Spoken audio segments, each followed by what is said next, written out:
ፍሬም ከሌለው ከጨለማ ሥራ ጋር አትተባበሩ፣ ይልቁን ግለጡት እንጂ። ኤፌሶን ምዕራፍ 5 ቁጥር 11። በየዓመቱ በፌብሩዋሪ 14 ፖስት ካርዶችን፣ ቸኮሌቶችን እና የተለያዩ ስጦታዎችን በፍቅረኛሞች መካከል ሰዎች ይለዋወጣሉ። ይህ በዓል እንደ ማንኛውም በዓላት የሚከበር ሲሆን አሁን ብዙዎችን አሳታፊ በመሆን በመላ ዓለም የሚደረግ እጅግ ታላቅ ክብረ በዓል እየሆነ መጥቷል። ይህም በዓል የፍቅር ቀን ወይም ደግሞ ቫለንታይን ዴይ ተብሎ ተሰይሟል። የዚህ ቀን አከባበር መቼ ተጀመረ? በማን ተጀመረ? ስለ መሰረቱስ ምንድነው? የሚለውን ሐሳብን በመረዳት ቅዱሳን ሁሉ ምን ማድረግ የሚገባን ነገር እንዳለ ለማመልከት እንሞክራለን። ቫለንታይን ፌብሩዋሪ 14 በዓለም ላይ ከሚከበሩ በዓላት ከገና ቀጥሎ ብዙዎችን የሚያሳትፍ እንደሆነ ይነገራል። ይህ በዓል የፍቅረኛሞች ቀን ይባላል። ሌላ ኃያሏ አገር አሜሪካን በዚህ ቀን ከ17 ቢሊዮን ዶላር በላይ ግብይት እንደሚደረግባት በዘርፉ ላይ ጥናት ያደረገው IBIS የተባለ የገበያ ትንተናና ጥናት ድርጅት አስታውቋል። በዚህ ድርጅት ጥናት መሰረት አንድ ሰው በነፍስ ወከፍ እስከ $136 ድረስ ወጪ እንደሚያደርግ ሲነገር በእኛ ሀገር ሲመነዘር ወደ 3668 ብር አካባቢ አንድ ሰው ገበያን ያደርጋል ማለት ነው። ይህም ደግሞ ወንዶች ለሚወዳቸው ፍቅረኛሞች እንደየአቅማቸው ከከበሩ ማዕድናት ከዳይመንድ ከኢሜራልድ እስከ ፖስት ካርድ አሊያም ደግሞ እስከ ተለያየ የቅንጦት መኪናዎች ድረስ ለፍቅረኛዎቻቸው ስጦታን ይሰጣጣሉ። ሴቶችን በበኩላቸው ቸኮሌቶችን፣ ከረሜላዎችን እንዲሁም የተለያዩ ስጦታዎችን ለወንድ ፍቅረኞቻቸው ይሰጣሉ። ይህ ስጦታ ልውውጥ በተማሪዎች፣ በአስተማሪዎች፣ በተለያየ ሙያ ላይ የተሰማሩ ሰዎችን ያሳተፋል። በተለይም አሜሪካውያን ከገና ቀጥሎ የሚያከብሩት በዓል ቢኖር ይህንን የቫለንታይን ቀን ነው። በዚህ ቀን ላቭ ኢን ዘ ኤር፣ አየሩ ሁሉ በፍቅር የተሞላ ነው ይላሉ። የቫለንታይን ዴይ የፍቅረኛሞች ቀን መከበር የተጀመረው መቼ ነው? ይህ የቫለንታይን ቀን ምንም እንኳን በሮማውያን ዘንድ የኋላ በመከበሩ ዕውቅና ይሰጠው እንጂ ከሮም በፊት ይህንን ቀን ያከብሩት የነበሩት ግሪካውያን እንደሆኑ ታሪክ ይናገራል። ልክ የኦሎምፒክን ስፖርት በግሪካውያን እንደተጀመረ ማለት ነው። ይህ ፌስቲቫል አርኬዲያ በምትባል ደሴት ይከበር እንደነበረ ታሪካቸው ይናገራል። ይህ ክብረ በዓል ግሪካውያን ፓን በመባል ይጠራ ለነበረ አምላካቸው የሚያደርጉት የአምልኮተ ሥርዓተ ቀን ነበር። ይህ አምላካቸው ግማሽ የፍየልና ግማሽ የሰው ምስል መልክ ነበረው ብለውም ይናገራሉ። ይህ አምላክ የወርቃማው ዘመን አምላክ ነበረ ብለው ያምናሉ። በዚህ በወርቃማው ዘመን ሰው የፈለገውን ያደርግ ነበረ ብለውም ያምናሉ። ይህ አርኬዲያ የሚባለው ቦታ በግሪክ ከታወቁ ብዙ ቦታዎች አንዱ ሲሆን የሚስጥሩ ማህበረሰብ ወይንም ደግሞ ሴክሬት ሶሳይቲ በመባል የሚታወቀው ሃይማኖት ይህንን ስፍራ ሚስጥራዊ ቦታ ወይንም ገነት የሚባለው ስፍራ እዚያ ነው ብለው ያምናሉ። ይህ ስፍራ የፓን ወይንም በእኛ ትርጉም ዲያብሎስ ወይንም ሰይጣን፣ በጥንታውያን ግሪኮች፣ ሮማውያን፣ በባቢሎናውያን ጭምር ትልቅ የጣዖት አምልኮ ይደረግበት የነበረ ስፍራ ነበር። በራእይ 2:11 በጴርጋሞን ላለች ቤተክርስቲያን እንዲህ ብለህ ጻፍ፣ የሰይጣን ዙፋን ባለበት እንደምትኖር አውቃለሁ ይላል። ይህ ጴርጋሞን የሚባል ቦታ የፓን ቤተ መቅደስ የነበረበትና የግሪኮች ታላቅ ግዛት የነበረ ነው። ይህ ስፍራ አሁን በቱርኮች ግዛት ውስጥ ተይዞ ይገኛል። ይህ አርኬዲያ የሚባለውን ስፍራ በውሃ የተከበበ ደሴት ሲሆን እጅግ ጫካ ወይንም ልምላሜ የበዛበትና በአብዛኛው እረኞች የሚኖሩበት ቦታ እንደነበር ይነገራል። ነዋሪዎቹ በከብት እርባታ የሚተዳደሩ በመሆናቸው የአርኬዲያ እረኞች አገር ወይንም ደግሞ ዘ ሺፐርድስ ኦፍ አርኬዲያ ብለው ይጠሩታል። እነዚህም ሰዎች ፓን ተብሎ ከሚጠራው አምላክ ጋር እጅግ የጠለቀ ህብረት ነበራቸው። የሚስጥሩ ማህበረሰብ ሃይማኖት መሪዎች ስለ እነርሱ ሲናገሩ ኋላ ቀርና የገጠር ነዋሪዎች ቢሆኑም በፓን የተመረጡ ምርጥ ህዝቦች ነበሩ ይሏቸዋል። ምክንያቱም በወርቃማው ዘመን ይህ ግማሽ ፍየልና ግማሽ ሰው መሰል አካል ያለው ፍጡር በአካል ተገልጦ ከነርሱ ጋር ይኖር ስለነበረ ነው። ወርቃማው ዘመን ብለው በሚጠሩት ጊዜ ምንም የተከለከለ ነገር አልነበረም። ሰው የፈለገውን የማድረግ ወይም የመሆን መብት ነበረው ብለው ያምናሉ። አርኬዲያም የሚስጥሩ ማህበረሰብ የሚስጥር ቦታ ነው። ኒኮላስ ፖሲኒ የተባለ የፈረንሳይ ታዋቂ ሰዓሊ እነዚህ እረኞች በአንድ ድንጋይ ቅርጽ ላይ የተጻፈ ነገር ሲያነቡ የሚያሳይ ስዕል ነበረው። የሚያነቡትም ይህ ስፍራ የጥልቁ መግቢያ በር የሚል ነው ሲል አስፍሯል። እንግዲህ በግሪኮች ታሪክ ፓን የተባለው አምላክ በዚህ በር ይጠቀም ነበር ማለት ነው። ይህም አምላክ በዚያን አካባቢ ከሚኖሩ ሰዎች ጋር ከነበረው የተለያየ ህብረት መካከል የሚወደውና የሚፈጽመው ልማድ ነበረው። ከዚህም ልማዶቹ መካከል አሁን በዘመናችን ፓንሴክሹዋሊቲ ወይም አንድ ሴት ወይንም አንድ ወንድ ከተቃራኒ ጾታ ጋር ወይንም ከተመሳሳይ ጾታ ጋር ግንኙነት ማድረግን ወይም ደግሞ ከማንኛውም ፍጡር ከሆነ እንስሳ ጋር የሚደረግ የስጋዊ ግንኙነትን የሚደግፍ አመለካከት ነው። ይህ ሁኔታ በዘመናችን ታዋቂ የሆኑ ዘፋኞችን፣ አክተሮችን፣ ዝነኛ ሰዎችን፣ ሴሌብሪቲስ የተቆጣጠረ እጅግ አደገኛና አሳፋሪ ድርጊት ነው። አሁን ይህ ድርጊት ዘመናዊነትን የተላበሰ ዝነኛ እየሆነ የመጣ ነውር ነው። ሰው ዓለምን ሁሉ አትርፎ ነፍሱን ቢያጎድል ምን ይጠቅመዋል?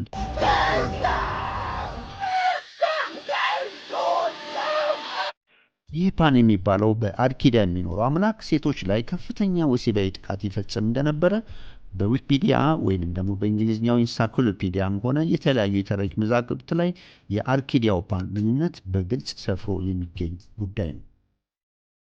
ቫለንታይን በሮማ በቫለንታይን ዴይ የፍቅር ቀን አከባበርን ታሪክ ያጠኑ ሰዎች እንደሚናገሩት ቫለንታይን የሚለው ቃል በጥንት ሮማውያን ሱፐርኪሊያ ብለው ይጠሩታል። በእኛ ቫለንታይን የሚለው የፍቅር ቀን ብለን እንደተረጎምነው ማለት ነው። ይህ ሱፐርኪሊያ ወይንም የቫለንታይን ቀን ከላይ እንደገለጽነው የፓን ክብረ በዓል ጋር ያመሳስሉታል። ሮማውያን ፓን የሚባለው አምላክ ቬኑስ ነው ብለው ይጠሩታል። ይህም አምላካቸው ልክ እንደ ፓን ግማሽ ፍየልና ግማሽ ሰው ነው።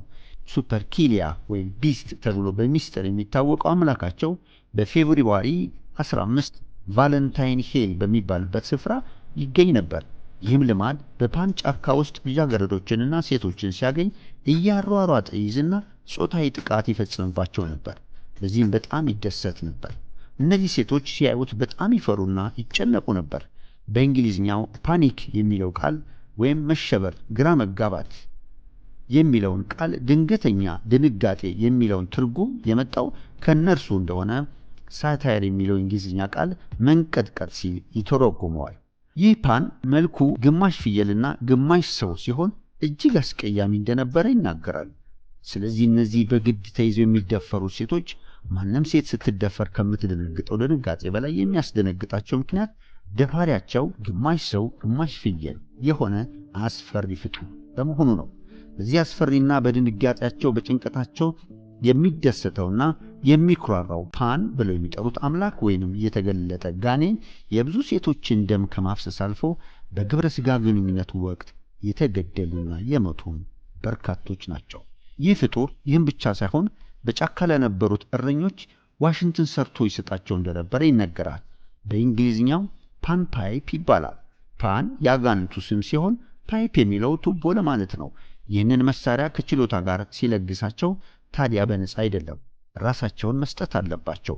ይህም ማለት ወንዶቹንም እረኞቹንም ጭምር ይደፍራቸው ነበር። ራሳቸውንም ሰጥተውታልና ምንም ከማድረግ የሚከለክለው አልነበረም። ይህ ፓን የሚባለው አምላክ በዘመናችን የኢሉሚናቲ አባላት የሆኑ ሰዎች እንደሚናገሩት ይህንን ልምምድ ለማድረግ ከሚያደርጉት የተለያየ መስዋዕት አንዱ ራሳቸውን ለግብረ ሰዶም አሳልፈው መስጠት እንደ አንድ ትልቅ የቃል ኪዳንና የአምልኮ ስርዓት እንደሆነ ታሪካቸው ይናገራል። እናም በዚህ በፍቅረኞች ቀን ሴቶችና ወንዶች ብቻ ሳይሆኑ ግብረ ሰዶማውያን በፍቃዳቸው ግንኙነት የሚያደርጉበት ቀን ነው። ይህ ፓን ተብሎ የሚጠራው አምላክ ለመጀመሪያ ጊዜ የቫለንታይን ቀን ተከበረ ተብሎ የሚነገረው በዋሻ ውስጥ ነው። ይህ የቫለንታይን አምላክ በዋሻ ውስጥ ስለሚገኝ በዚያ ስፍራ በዓመት አንድ ቀን ያከብሩት ነበር። ይህንንም ቀን የፓን የፍቅር ቀን ብለው ያከብሩት ነበር። በዚያንም ቀን አንድ ፍየልና አንድ ውሻ በማረድ በፍየሉ ቆዳ ደሙን ከቀቡ በኋላ በሮማ መንገድ ላይ ቀሚሳቸውን ገልበው የሚታዩት ሴቶች መቀመጫ ገረፍ ያደርጉት ነበር። ይህንንም ሴቶች በፈቃዳቸው የሚያደርጉት ምጥ ይቀንሳል፣ መሃንነትን ያስወግዳል፣ መጠን ያለፈ የሴቶችን የወር አበባ የደም መፍሰስ ይቀንሳል ተብሎ ይታመን ስለነበረ ነው። ይህ ቀን የፓንን ባህሪ አስገድዶ የመድፈር ባህሪውን፣ የሙዚቃ ችሎታ ለጋሽነቱን የሚያከብሩበት ትልቅ ክብረ በዓል ወይም ፌስቲቫል ነበረ። ይህም ክብረ በዓል ክርስቲያናዊ መልክ እንዲኖረው ተደርጎ መከበርም የጀመረው በሮም ነው። ይህ ፓን በሴቶች ላይ ያደርግ የነበረው አስገድዶ የመድፈር ታሪክ ተሸፈነና የፍቅር ቀን ወይም ደግሞ ቫለንታይን ዴይ የሚል ስም ተሰጠው። ይህ ቫለንታይን የሚለው ስም የሰጡት ሮማውያን ሲሆኑ ለተገደለ ለአንድ ቫለንታይን ለሚባል ቄስ በሱ የተሰየመ መታሰቢያ ነው። ይህ ፓን የሚባለው ፍጡር መልክ እጅግ አስፈሪ በመሆኑና ሴቶችም ይፈሩት ስለነበረ የሴቶችን ልብ በፍቅር የሚማርኩለት ወይንም የመስተፋቀር ፍላጻ የሚረውሩለት መላእክት ኪውፒድ ተብለው የሚጠሩ አብረውት ነበሩ ተብሎ ይታመናል። በተግባራቸውም የሴቶችን ልብ በጦር በመውጋት የፍትወት ስሜት እንዲኖራቸው ያደርጉ ነበር። ይህ በጦር የተወጋ የልብ ምልክት የፍቅር መገለጫ ሆኖ መታየቱ የተለመደ ነው። በብዙ ፖስት ካርዶች ላይ ይህ ስዕል አለ። በመሰረቱ በዚሁ ጠቁመን ለማለፍ የምንሞክረው ነገር ቢኖር የእውነተኛው የሰው ልብ ቅርጽና አሁን እንደ ልብ ምሳሌ ተደርጎ የሚታየው ይህ የልብ ቅርጽ በይዘትም ሆነ በቅርጽ ፈጽሞ የተለያዩ ሲሆኑ የዚህ ልብ ቅርጽ አመጣጥ ራሱን የቻለ ታሪክ አለው። ፓን የሴክስ የፍትወት አምላክ ነው ብለው ያምናሉ። እናም የፍቅር ቀን ወይም ደግሞ የቫለንታይን ቀን የዝሙት ቀን፣ ያስገድዶ የመድፈር ቀን፣ ሕፃናትንም ሆነ ግብረ ሰዶምን በነፃነት የመድፈር ቀን ነው። ቫለንታይን ቀን የወሲብ ፌስቲቫል ቀን እንደሆነ ይነገራል።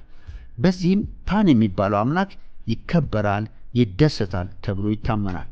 ይህ ቀን ከትዳር ውጪ ያለን የጾታ ግንኙነት ወይንም ዝሙትን የሚያበረታታና በመጽሐፍ ቅዱስ አታመንዝር የሚለውን ቃል ሙሉ በሙሉ ያፈረሰና የሚቃረን ተግባር ነው። በሀገራችንም ይህንን ቀን ለቀን እየጨመረ የመጣውን አከባበር በተመለከተ ብዙ ሆቴሎች፣ ዳንስ ቤቶች፣ የተለያየ ሬስቶራንቶች ለፍቅረኞች የተለየ ነገር በማዘጋጀት የሚያበረታቱ ሲሆን ይህም ነገር አመጣጡ ከየት እንደሆነ ያለመረዳት እንደሆነ መረዳት ይቻላል። እንግዲህ እንደዚህ አይነት ታሪካዊ ስውር መሰረት ያለው ድርጊት ውጤት ነው ቫለንታይን። ይህ ቀን ከክብረ በዓሉ ቀን ሙሉ ለሙሉ ያለው ፓን የሚባለው የኢሉሚናቲ ሃይማኖት ተከታዮች ቢስት ብለው የሚጠሩት አምላክ የሚሰራበት ቀን ነው። መዋደድ ወይንም መፋቀር መልካም ነው።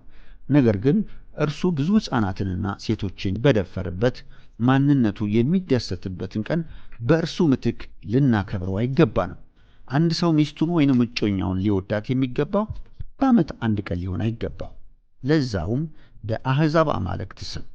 ወገኖች ይህች ምድር ቀድሞ እግዚአብሔር ዓለምን በፈጠራት ሁኔታ እንዳይደለች ይታወቃል።